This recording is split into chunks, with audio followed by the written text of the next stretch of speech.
Hello friends, मैं कंचन आपका अपने चैनल पे बहुत बहुत स्वागत करती हूँ। और आज हम देखेंगे भूगोल टेस्ट सीरीज के अंतर्गत समुद्र विज्ञान का पार्ट नंबर 3। ये टेस्ट सीरीज यूजीसी नेट के साथ साथ यूपी पीजीटी, यूपी टीजीटी और असिस्टेंट प्रोफेसर के एग्ज़ाम्स के लिए काफ़ी हेल्पफुल है। और आज का क्वेश्चन सीरीज है 51 से 75 तक का। तो आइए एमसीक्यू स्टार्ट करते हैं। क्वेश्चन नंबर 51 पूछ रहा है, निम्नलिखित में से कौन सा एक कथन सत्य है। ऑप्शन ए है बेंगुला प्रशांत महासागर की एक ठंडी धारा है। ऑप्शन बी है कर्क एवं मकर रेखाओं के मध्य अधिकतम महासागरीय लवणता पाई जाती है। ऑप्शन सी है सूर्य चंद्रमा और पृथ्वी एक सीध में हो तो लघु ज्वार आता है।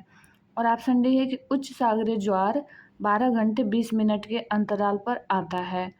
तो इसमें से जो पूछ रहा है, ये पूछ रहा है कि एक कथन सत्य है, तो वो कौन सा सत्य है। तो जो बेंगुएला है ये ठंडी धारा तो है, लेकिन ये प्रशांत महासागर की धारा नहीं है, ये है अटलांटिक महासागर की धारा, तो ये भी असत्य हो जाएगा।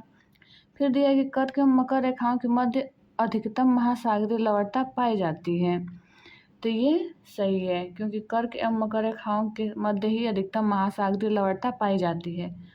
और जो ऑप्शन सी कह रहा है कि सूर्य और चंद्रमा पृथ्वी जब तीनों एक सीध में होते हैं तो लघु ज्वार आता है, तो ये तो गलत है, क्योंकि लघु ज्वार नहीं आता है, दीर्घ ज्वार आता है। और जो ऑप्शन डी दिया है, ये दिया है कि जो उच्च सागरीय ज्वार आते हैं वो आते हैं 12 घंटे 20 मिनट, तो ये भी गलत है। क्यों? क्योंकि ये 12 घंटे 26 मिनट के अंतराल पे आते हैं। नेक्स्ट क्वेश्चन देखते हैं, क्वेश्चन नंबर 52।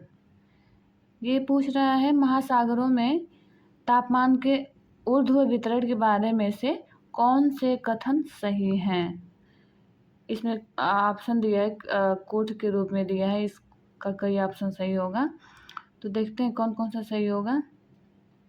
ऑप्शन ए दिया है कि 600 फीट के नीचे सूर्य की किरणों का कोई प्रभाव नहीं होता है। ऑप्शन बी दे रहा है कि जल संचलन के बावजूद भी समुद्र का एक बड़ा हिस्सा अपेक्षाकृत ठंडा रहता है।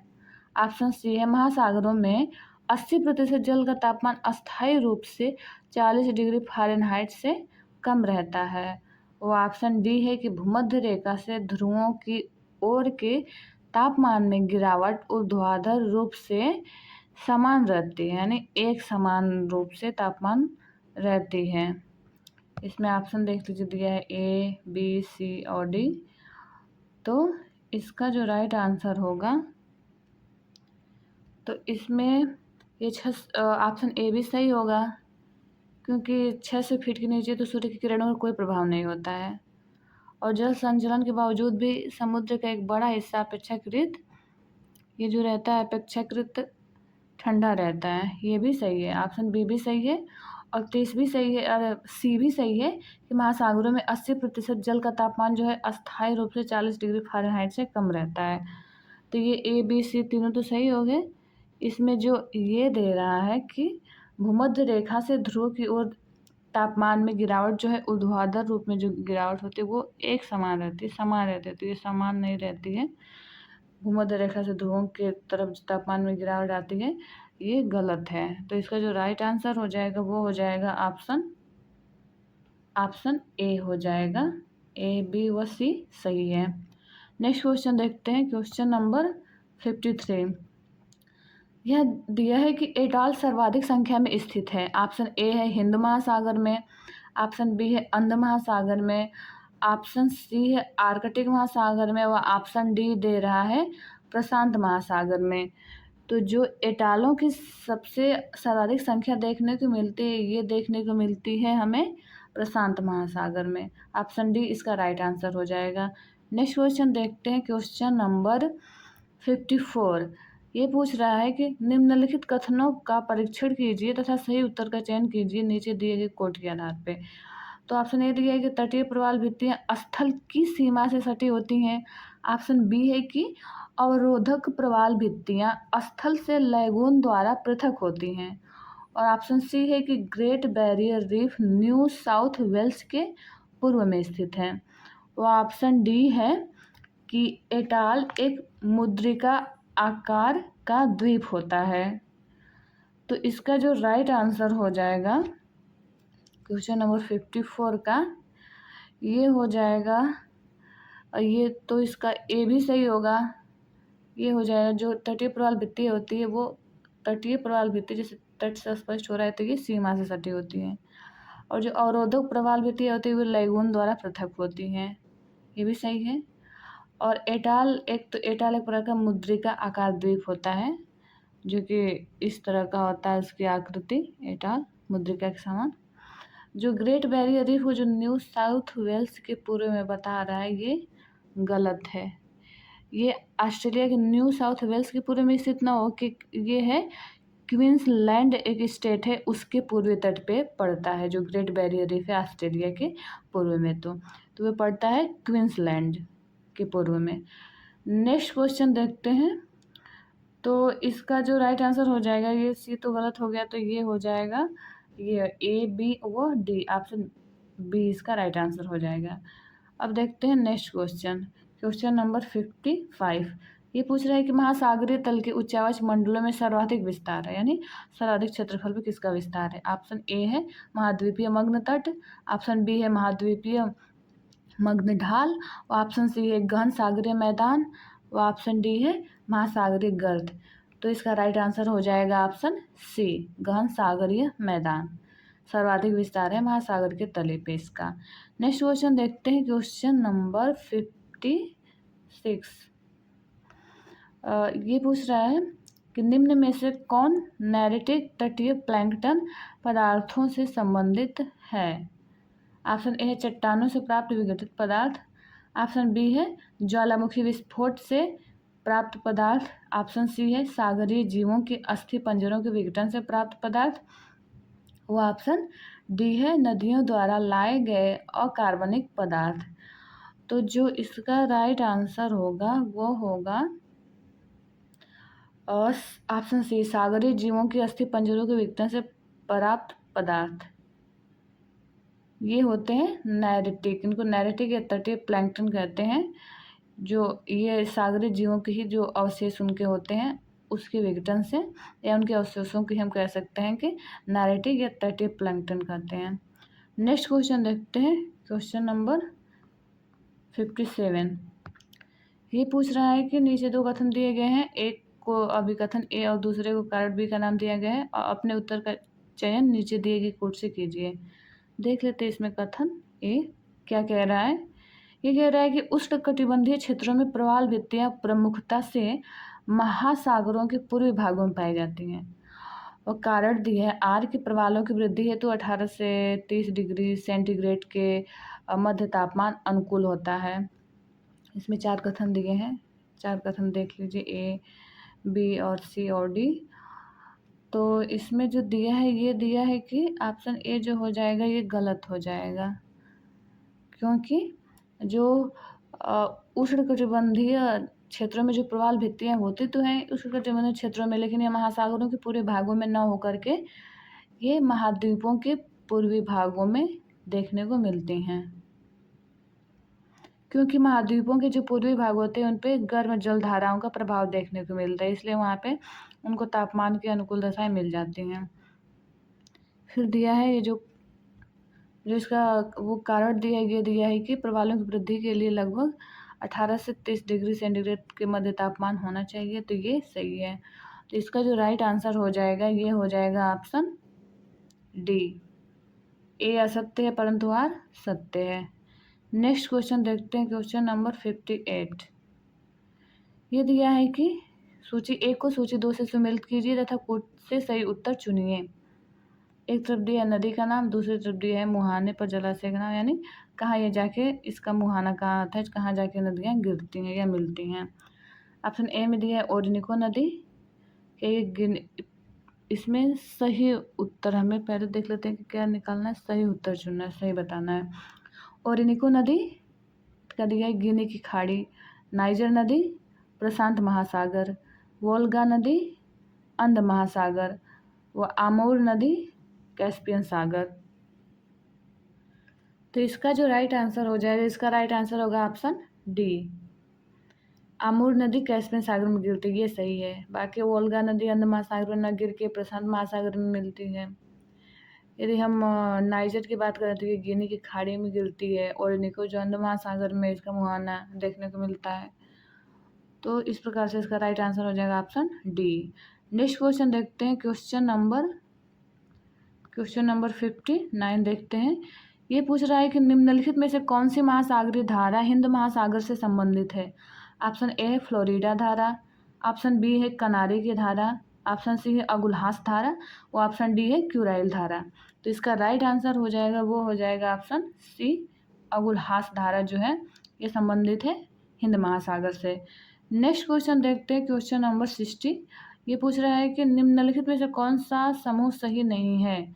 टेलीग्राफिक पठार, ऑप्शन ए है हिंद महासागर में स्थित है, ऑप्शन बी है कोको कटक प्रशांत महासागर में, ऑप्शन सी है वेल्विस कटक अंध महासागर में, व ऑप्शन डी है अगुल्हास बेसिन हिंद महासागर में। तो इसमें पूछ रहा है कि सही नहीं है, ये हमें बताना है। तो जो इसका राइट आंसर हो जाएगा वो हो जाएगा, जो सही सुमेलित नहीं है वो हो जाएगा ऑप्शन ए। बाकी कोकोज कटक जो है ये भी प्रशांत महासागर में स्थित है, सही है। वेल्विस कटक की बात करें तो ये भी अंध महासागर में है। वो अगुल्हास बेसिन ये हिंद महासागर में देखने को मिलता है। नेक्स्ट क्वेश्चन देखते हैं, क्वेश्चन नंबर 61। ये पूछ रहा है कि निम्नलिखित कथनों पर विचार कीजिए और इसमें से ये दे रहा है कि कौन सा सही है। इसमें से भी हमें सही आंसर बताना है, सही ऑप्शन। पहला है कि विश्व की सर्वाधिक प्रवाल भित्तियाँ उष्णकटिबंधीय सागर जलों में मिलती हैं। ऑप्शन 2 है कि विश्व की 1/3 से अधिक प्रवाल भित्तियाँ ऑस्ट्रेलिया, इंडोनेशिया और फिलीपींस के राज्य क्षेत्र में स्थित हैं। ऑप्शन 3 है कि उष्णकटिबंधीय वर्षा वनों की अपेक्षा प्रवाल भित्तियाँ कहीं अधिक संख्या में जंतु संघों का परपोषण करती हैं। तो इसमें तो तीनों सही हैं।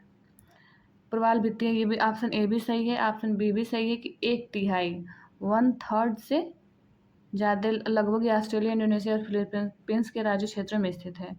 और अधिकतर ये वर्षा वनों से अपेक्षाकृत जो प्रवाल भित्तियाँ होती हैं वह कहीं अधिक संख्या में जंतु संघों का परपोषण या पोषण करती है, या उनको आवास प्रदान करती है, या उनकी वो जो सुविधाएं रहती है उनके वृद्धि के लिए वो देती है। तो इसमें तीनों सही हो जाएगा। इसका राइट आंसर हो जाएगा ऑप्शन डी। 1, 2, 3 तीनों सही है। नेक्स्ट क्वेश्चन देखते हैं, क्वेश्चन नंबर 62। अधोलिखित में से कौन शीत महासागर धारा नहीं है। पूछ रहे कि शीत महासागर धारा नहीं है।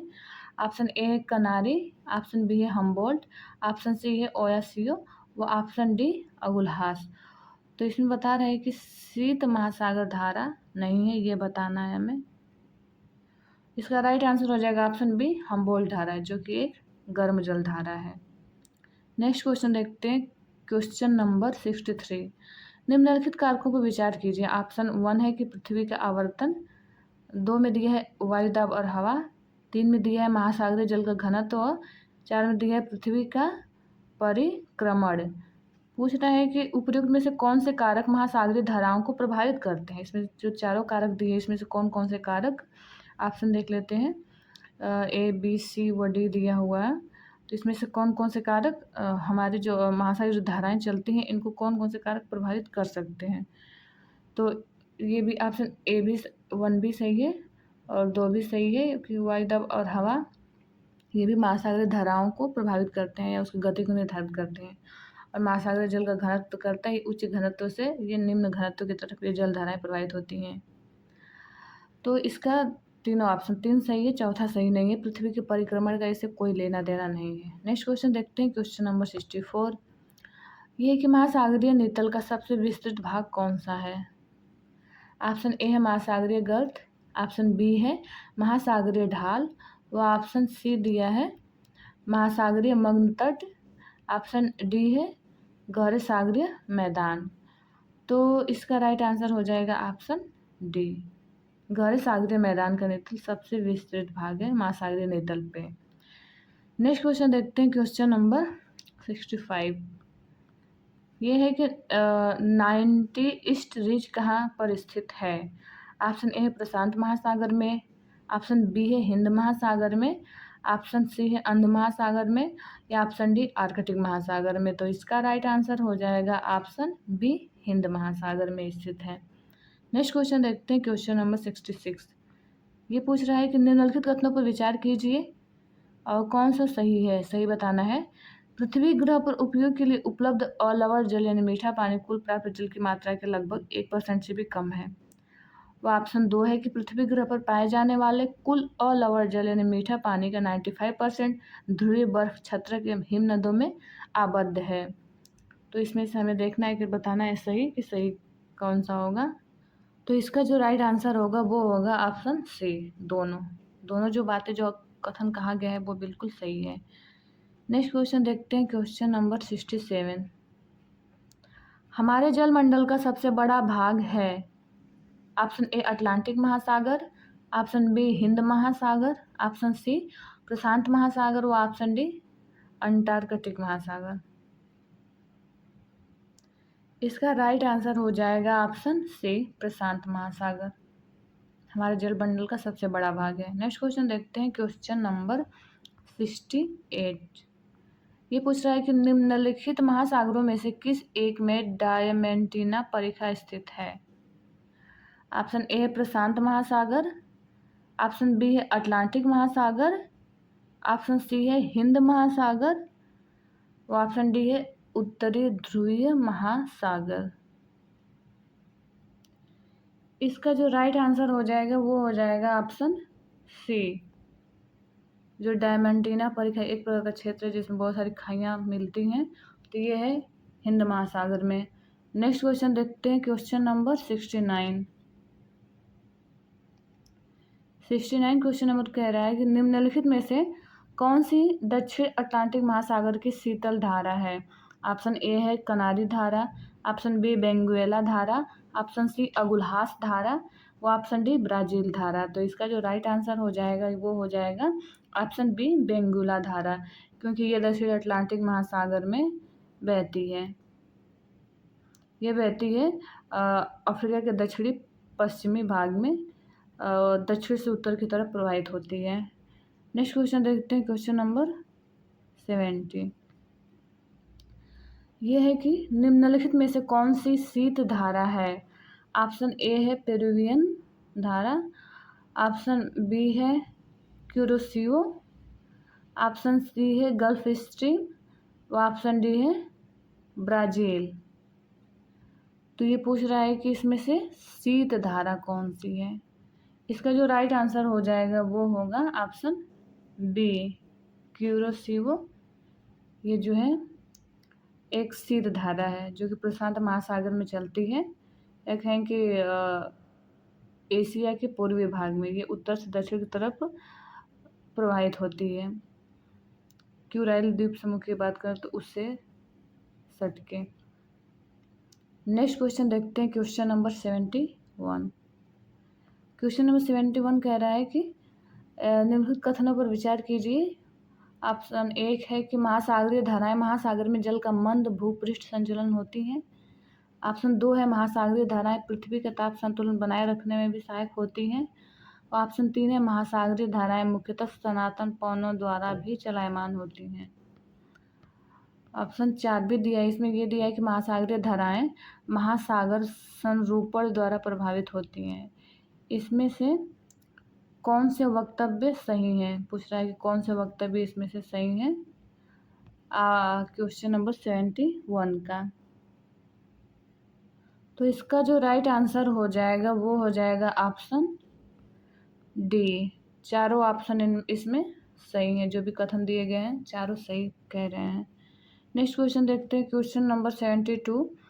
लवणता की सर्वाधिक मात्रा पाई जाती है। ऑप्शन ए है बाल्टिक सागर में, ऑप्शन बी है श्याम सागर या ब्लैक सी से काला सागर कहते हैं, ऑप्शन सी है मृत सागर में, ऑप्शन डी है लाल सागर में। तो हमें जो सर्वाधिक लवणता देखने को मिलती है वो देखने को मिलती है मृत सागर में। इस मृत सागर या डेड सी के नाम से भी जानते हैं। तो इसका राइट आंसर हो जाएगा ऑप्शन सी। नेक्स्ट क्वेश्चन देखते हैं, क्वेश्चन नंबर 73। कौन सी धारा दक्षिण अटलांटिक महासागर में धाराओं की एक पूर्ण वृत्त के निर्माण में योगदान नहीं देती है? ऑप्शन ए है वेनेजुएला, ऑप्शन बी है ब्राज़ील, ऑप्शन सी है कनारी और ऑप्शन डी है पश्चिमी पवन प्रवाह। तो इसका जो राइट आंसर हो जाएगा ये होगा कनारी की धारा, क्योंकि ये दक्षिणी अटलांटिक महासागर में नहीं बहती है, ये चलती है उत्तरी अटलांटिक महासागर में, तो इसलिए ये इसमें योगदान नहीं करती है एक पूर्ण वृत्त में। नेक्स्ट क्वेश्चन देखते हैं, क्वेश्चन नंबर 74। सागरीय जल की लवणता में किसका अधिकतम योगदान है?